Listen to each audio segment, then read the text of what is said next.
Então, bom dia! Bom dia, galerinha do YouTube! Tudo bem com vocês, gente? Hoje, essa semana eu tô toda no negócio do susto. Isso, eu tô todo no negócio do custo. Ela falou tudo, entendi tudo. Entendi tudo. Deixa eu já ir. Eu vou já abrindo aqui. O Bianca, o Isaac pediu para avisar que ele não tá conseguindo entrar nessa Merlin que ele falou. Com o quê? Nessa o quê? Essa Merlin. Fala pra ele que eu espero ele. Fala muito isso. Fala bastante. Tentar mandar o link direto. Eu tô tentando abrir aqui o livro já digital pra gente resolver uns exercícios antes de... Mas se bem que eu acho que a gente fala de doença antes de resolver o exercício. Ai, doença de proteomento é tão legal. Deixa eu ver. Ah, não, a doença é depois. Eu adoro tudo que envolve as doenças. Você vai gostar de parasitologia, se quiser. Eu falei pra professora que eu sonhei com o proteomento. Deus me livre, gente. Coisa que eu não quero sonhar nunca com uma planária. Gente, eu gostei tanto dessa matéria. Eu acho fofinha. Eu tava lá no meu cochilo lá. Ah, mas é muito legal o proteomento. Todos os mintos no geral. Top. É o mintos. A gente dá esse nome para plateumintos e nemateumintos, que é o próximo filo que a gente estuda. Então, são os eumintos. E eles são os vermes, chamados vermes, né? Se falar assim, a pessoa está com verme, provavelmente está falando desses dois filos. E aí, eles são muito legais das doenças também. Deixa eu ver, a gente... Nossa, são incríveis. Ah, sei lá, é legal. Estranho. É legal sim, mas não sei. Dá um medinho, não sei porquê. É que é bichinho. Dá nada, não. É que eu não sei ontem foi um dia muito legal, porque hoje, né? Porque eu tava lá estudando, e aí, né, como tava escuro, né, tava à noite, eu deixei a janela aberta, entrou uma cigarra. Nossa, mano, eu não sabia o que era, muito doido, uma cigarra. Só pegar a cigarra. Ah, cigarro não faz nada. Eu sei, mas é porque eu assustei. Eu tava lá. Uma cigarra, eu só vejo a casquinha dela depois. Vamos lá. Vamos começar aqui. Bom dia, Isaac. Não perdeu nada, não. A gente está aqui batendo papo e perdemos do tempo de aula. Então, começando aqui efetivamente. A gente estava continuando falando sobre plateumintos, né? E eu estava falando sobre os sistemas dos plateumintos. Lembra que a gente usa o exemplo da planária, mas quando tiver as características de plateumintos que são vermes, aí eu falo a característica específica. A gente está no livro 4, ainda está na página 29 do livro. Então, vou compartilhar aqui com vocês.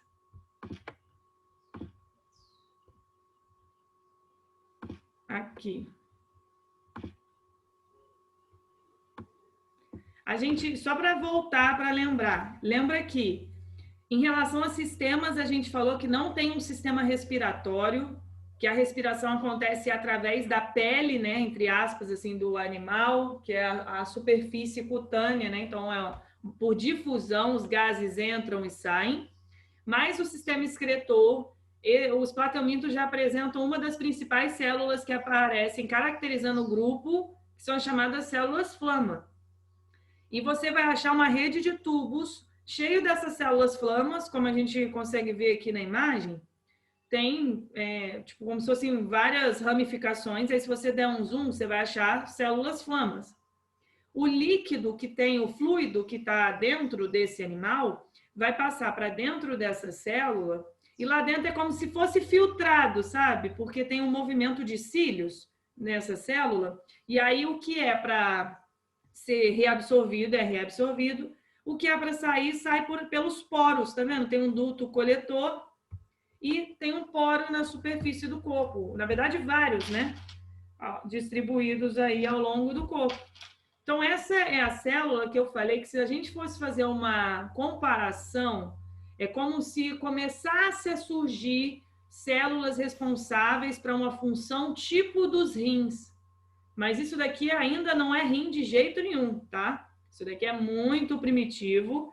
E aí a excreção, compostos nitrogenados, né, podem sair por lá, excretas no geral que estavam presentes nesses fluidos. Então é isso aí, que sai pela célula flama, e a célula flama tem de 1 a vários flagelos, né, ou cílios aí, que vão ajudar nessa filtração, né? Então foi nessa parte que a gente tinha parado.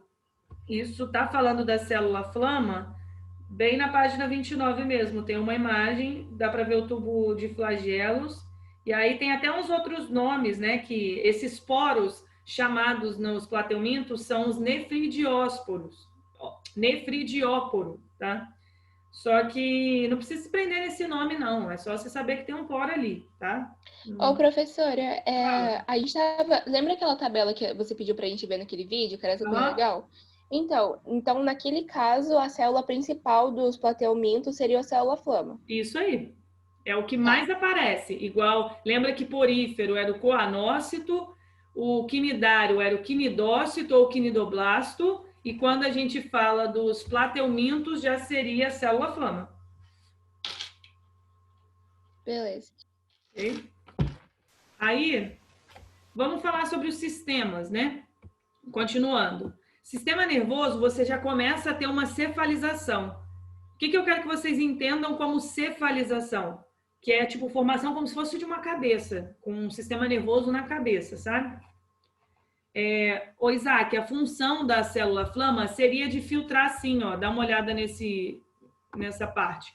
O fluido intersticial, que era o líquido, né, que fica entre os tecidos ali daquele animal, vai passar por dentro dessa célula, e esses flagelos que tem aqui dentro, ao movimentar, algumas partículas podem ser reabsorvidas, mas outras caem no duto coletor e saem pelo poro, né? O nefridióporo. Tá? Aí, então tá. Então vamos falar aqui da cefalização, como é que é isso? Lembra que quando a gente falou de quinidário, o quinidário tinha um sistema nervoso do tipo difuso. Você não tinha uma organização de cabeça e saindo o sistema nervoso dessa cabeça, né? Já aqui nos plateumintos, você já vai ter 2 gânglios cerebrais, que é tipo na região da cabeça mesmo, então aqui a gente consegue ver isso na planária, tá? Além disso, dos gânglios cerebrais, olha nessa imagem, descem 2 cordões nervosos, ó, um amarelo aqui e o outro, tá? Descem 2 cordões nervosos ao longo do corpo e eles têm ligação entre eles. Aqui no meio está mostrando, olha os nervos, né? Que são os prolongamentos das células nervosas. Então, aqui já é um avanço evolutivo no reino animal, porque você já tem uma organização que é diferente do que tinha antes. E, além disso, os plateumintos, eles também têm células sensoriais que vão ter diversas funções. Por exemplo, eles têm células nervosas que são receptores mecânicas. Isso daí ajuda esse animal a se direcionar nas correntes de água. Então, para ele saber para onde que a água está indo. Receptores mecânicos, praticamente todos os animais têm, né? A partir de plateuminto. Porque são células que serão fundamentais para que o organismo, né, o animal, consiga saber o que está acontecendo ao redor dele, né? Então, tem receptores mecânicos. Eles também têm uma célula chamada estatocisto, que ajuda no equilíbrio. Então, para ele saber, tô para cima, tô para baixo, tô deitada, tô na diagonal, né? Equilíbrio. São estatocistos. Professora. Oi. Quem são os receptores mecânicos? Os océus? Então, nessa imagem não está aparecendo, não, mas são células nervosas que ficam distribuídas aqui ao longo do corpo. Ah, tá.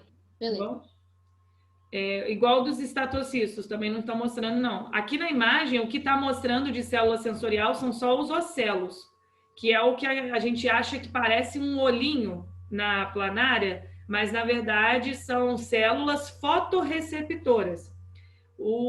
Quando vocês forem estudar sobre olhos no geral, tem o olho composto e o olho simples e os ocelos. Os ocelos são células fotorreceptoras que se formam tipo um aglomeradozinho, mas não é tão específico, tão complexo quanto um olho tipo nosso. Nosso olho tem várias coisas, tem sangue, né? Tem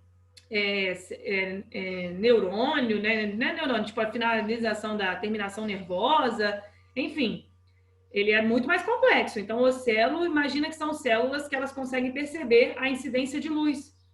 E aí, essa incidência de luz pode ajudar esse animal a se deslocar. Mas é claro, aqueles animais que são parasitas que ficam dentro do corpo, eles não vão ter ocelos.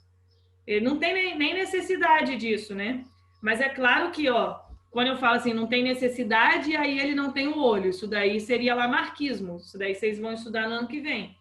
A verdade é que aqueles vermes, né, que estavam dentro do corpo de um hospedeiro, aqueles que não tinham olho, também não fazia nem mal nem bem. Isso daí, aleatório, por conta da seleção natural, evolução, foram selecionados indivíduos que não apresentavam esses ocelos.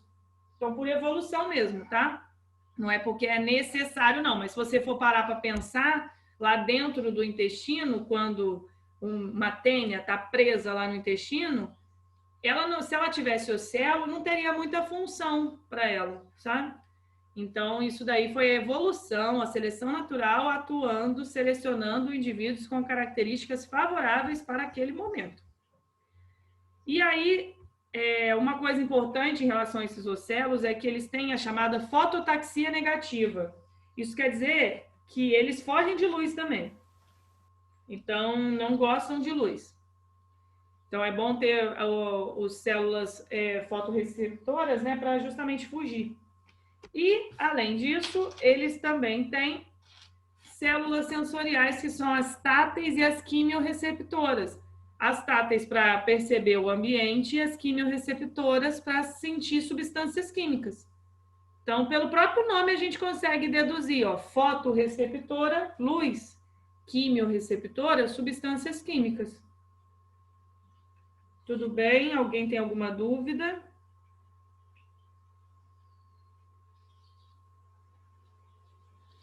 Ok? Não. Então tá.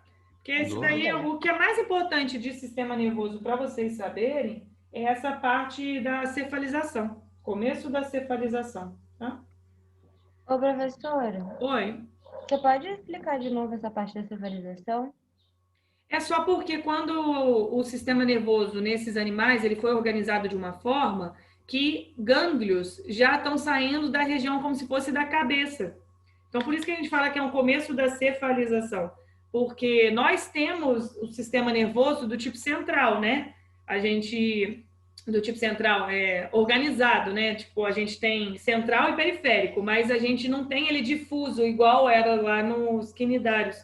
A gente tem a cefalização, né? Que é a presença maior aqui na cabeça e se distribui ao longo do corpo. Aí também você vai ter o começo de cefalização, vai ter, ó, gânglios cerebrais, que seria tipo como se fosse o cérebro dele, muito primitivo, não é cérebro ainda, mas na região da cabeça. Isso que é cefalização. Professora. Fala. Falando sobre os ocelos de novo, você tinha falado pra gente que o ocelo foi só seleção natural, né? Só pra anotar. Só o quê? Seleção natural. Não, tudo em qualquer ser vivo, essa seleção natural atuou e selecionou isso ao longo de milhares de anos. O que eu falei dos ocelos é que vermes não apresentam ocelos, e isso também não seria uma vantagem se ele tivesse ocelo, porque lá no intestino não tem tanta, tipo, não teria tanta utilidade. Mas a gente não pode dizer que é só porque não precisa. Isso daí vocês vão aprender no ano que vem. Isso daí é conceito de evolução, não é de eu não preciso, então não tenho esse órgão, não tenho essa coisa. Isso daí não, é a evolução que atuou. Então, posso falar que vermes não apresentam ocelos e que ele não seria necessário para eles? Não, na verdade, isso agora não entra nem nesse quesito de necessidade, não, porque isso vocês só vão ver mesmo ano que vem, senão vocês podem acabar fazendo deduções erradas. Só pensa assim, que os vermes não apresentam ocelos, vermes que estão dentro do hospedeiro, tá bom? Ok. Eles não têm ocelos. Oi? A parte da fototaxia negativa é que, tipo, eles sentem a luz e eles vão contra. Isso aí. Tá. Se locomovem contra a luz. Tá?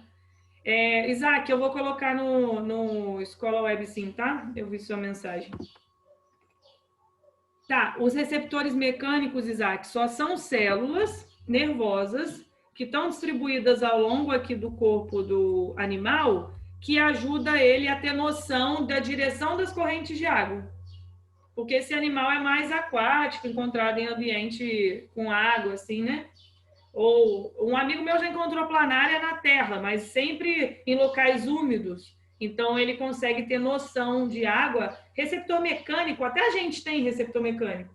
A gente consegue sentir pressão, né? A gente consegue sentir se alguma coisa bateu na gente por conta de receptores mecânicos. Então, para esse animal também é tipo isso.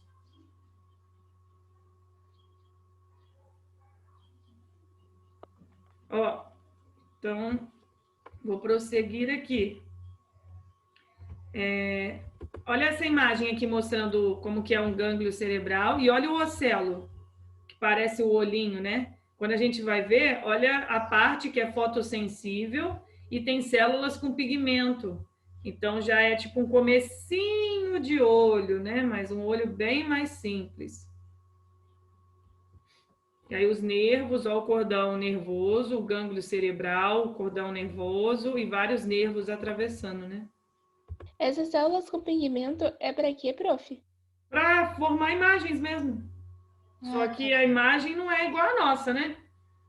Não. É bem menos, né? Tipo, eu não sei nem se eles conseguem formar imagens mesmo ou se eles veem, tipo, só sombrinhas, sei lá, não sei dizer. Eles nunca me contaram, na verdade. Eles também nunca reclamaram. Tudo bem. Próxima vez que eu encontrar uma planária, eu pergunto. Agora, vamos falar sobre a reprodução. Tem fase assexuada e tem fase sexuada também. E existem indivíduos que são monóicos. Lembra que mono significa um. São os dois sexos em um mesmo indivíduo, tá? Então, existem espécies que são monóicos, também chamados de hermafroditas. E a maioria deles, né, são monóicos. E quando a gente fala das espécies, a gente pode dar assim, ó. Eu posso dizer que uma espécie é monogenética ou digenética. Ou então ainda tem um outro nome chamado monogênico ou heterogênico. O que isso quer dizer? A gente vai dar esse nome para todos os plateumintos que são parasitas, e aí depende do número de hospedeiros que ele passa ao longo da vida dele. Se eu falo que um verme é uma espécie monogenética, quer dizer que desde, sei lá, de que nasceu o ovinho até virar adulto e se reproduzir, o ciclo de vida é todo em um só hospedeiro. Agora, se eu falo que uma espécie é digenética, o ciclo de vida é em 2 ou mais hospedeiros. Vou dar já um exemplo para vocês aqui. Quando eu falo da tênia, que é a solitária, vocês sabem como que a gente pega tênia? Tênia é quando você tem aquele negócio enferrujado? Ou não? Não. Acho que eu tô confundindo. Enferrujado é tétano. Teníase. É a coisinha mesmo. Teníase, não é? Isso, é teníase. Mas quem tá falando fala tênia. Como é que você pega teníase? Alguém sabe? Pela cabeça? Ah, não. Como você pega com alimentos contaminados? Provavelmente o quê? Sei lá, porco. Carne de porco, carne de boi. Isso. Então, quando eu estudei no isso estava no porco ou no boi antes e foi para você depois, essa espécie é monogenética ou digenética? Digenética. Digenética. Tá? Mas se eu falo que é um parasita que a gente pegou do solo e se desenvolve todo dentro do nosso corpo e nas fezes saem os ovos e outra pessoa pega assim também, aí vai ser monogenética. E aí, professora, como que a gente fala que tem alternância de geração? Nesse caso, teria? Não, aqui não tem alternância. Bem, não tem alternância de geração aqui não. Só que existe reprodução assexuada porque vocês vão ver que os plateumintos, eles podem se reproduzir por bipartição, fragmentação. Gente, eu ia perguntar mesmo, eu tava digitando Mas como que a gente vê se tem alternância de geração, prof? Não tem alternância de geração. Aqui eu só coloquei alternância entre reprodução assexuada e sexuada. Então, espera que eu vou mostrar como que é a assexuada para depois mostrar a sexuada. Às vezes, a planária vai se reproduzir assexuadamente.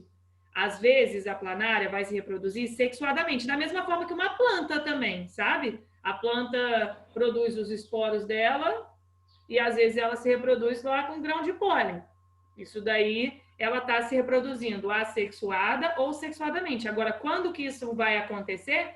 É mais de acordo com a condição do ambiente. Às vezes, a planária não encontra uma planária macho, não encontra... Uma macho não, né? Uma hermafrodita não encontra outra hermafrodita para trocarem gametas, aí ela sofre fragmentação. Sim, prof. É que eu tava em dúvida. Pode falar, Ana. Então, desculpa. Rapidinho aqui. Quando a tênia tá dentro do corpo humano, ela cresce, né? Ela é uma única, porque ela é solitária, mas né, nesse filo dos plateumintos, ainda vão ter algumas que vão se reproduzir, certo? Quais são elas? Como assim se reproduzir? A tênia se reproduz, só que ela se reproduz sozinha, ela é autossuficiente. Então, porque, tipo assim, eu já vi alguns vídeos que a tênia, ela vai crescendo e ela fica muito grande, certo? Quando não é tratada antes, enfim. Sim. Mas tem outros plateumintos que se reproduzem assexuadamente por bipartição e formam vários pequenininhos. Mas eles crescem depois. Espera um pouquinho que eu já vou mostrar toda a parte da reprodução, aí vê se eu respondo no que eu falar a sua dúvida. Tá bom, obrigada. Tá? Quem tinha perguntado? Fala, Bruna, você tinha me chamado. Prof, então, para eu falar que existiu ou não uma alternância de geração, eu tenho que ter os dois tipos de produção em um ciclo? Essa que é a minha dúvida. Eu nunca sei falar se uma espécie tem alternância ou se não tem alternância. Então, quando eu falo alternância de geração, é quando eu estou dizendo de um indivíduo que é haploide e tem um indivíduo que é diploide. Isso é alternância de geração. Quando em um mesmo ciclo você tem um indivíduo haploide e outro indivíduo diploide. E isso, aqui, a gente não fala bem uma alternância de geração, porque, por exemplo, quando vocês vão ver que na reprodução assexuada, a planária, quando ela se fragmenta, ela forma outra, ela está formando outra clone dela. Então, ela não está sofrendo, tipo, meiose ou mitose, sabe? Tipo, ela está sofrendo mitose, na verdade, né? Mas ela não está sofrendo meiose formando um indivíduo com metade do número de cromossomos. Ela continua tendo o mesmo e os... Não tem diploide e haploide. Tá, entendi. Tá? Então, se eu tiver um ciclo que sai do haploide, vai para o diploide, depois haploide, diploide, isso é alternância de geração. Foi? Show. E aí, outro conceito importante para a gente saber aqui nessa parte, para a gente ver sobre, quando entrar nos vermes, no geral, quem é o hospedeiro intermediário e quem é o hospedeiro definitivo. Qual que é a diferença disso?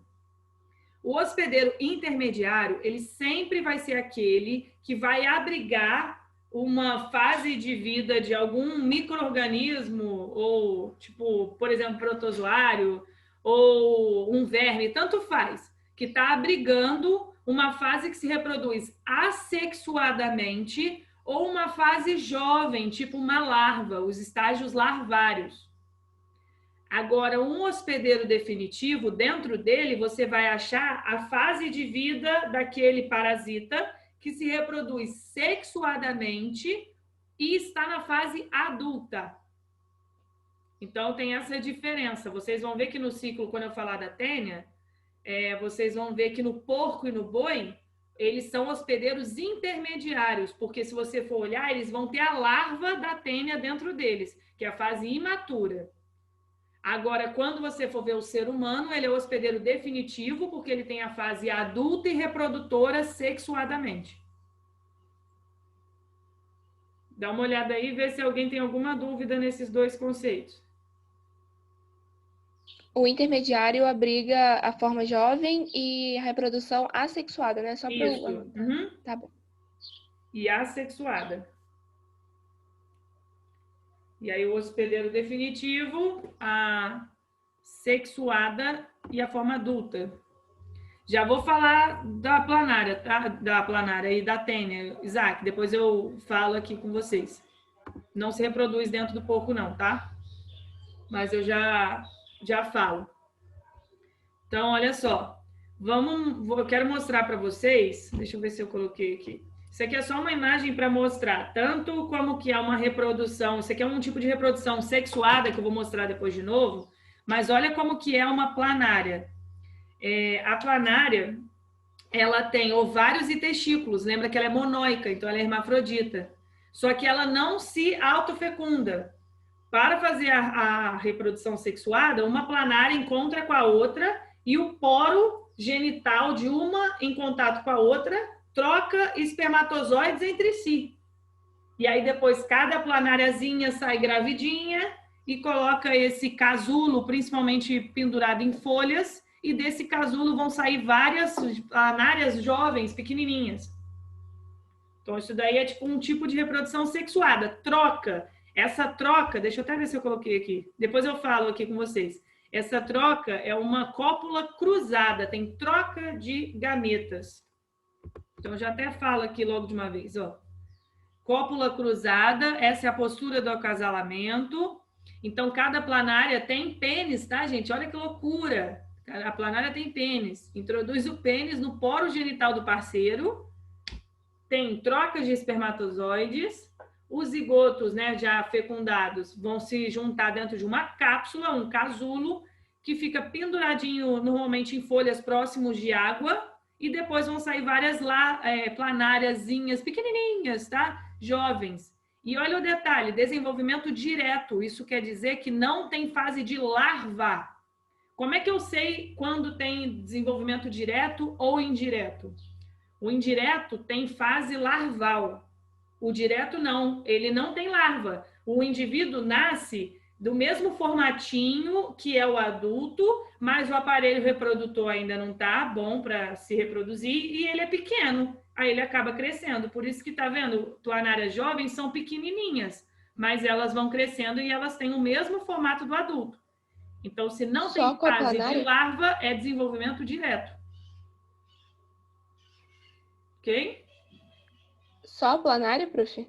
Porque a gente foca mais aqui na planária, né? É mais fácil a gente, para eu não ter que falar de cada um especificamente, quando eles cobram isso, eles cobram da planária. Mas vocês vão ver que a tênia, por exemplo, ela tem larva. Aqui vai cair daqui a pouquinho. Então, peraí. Repito, já, Isaac.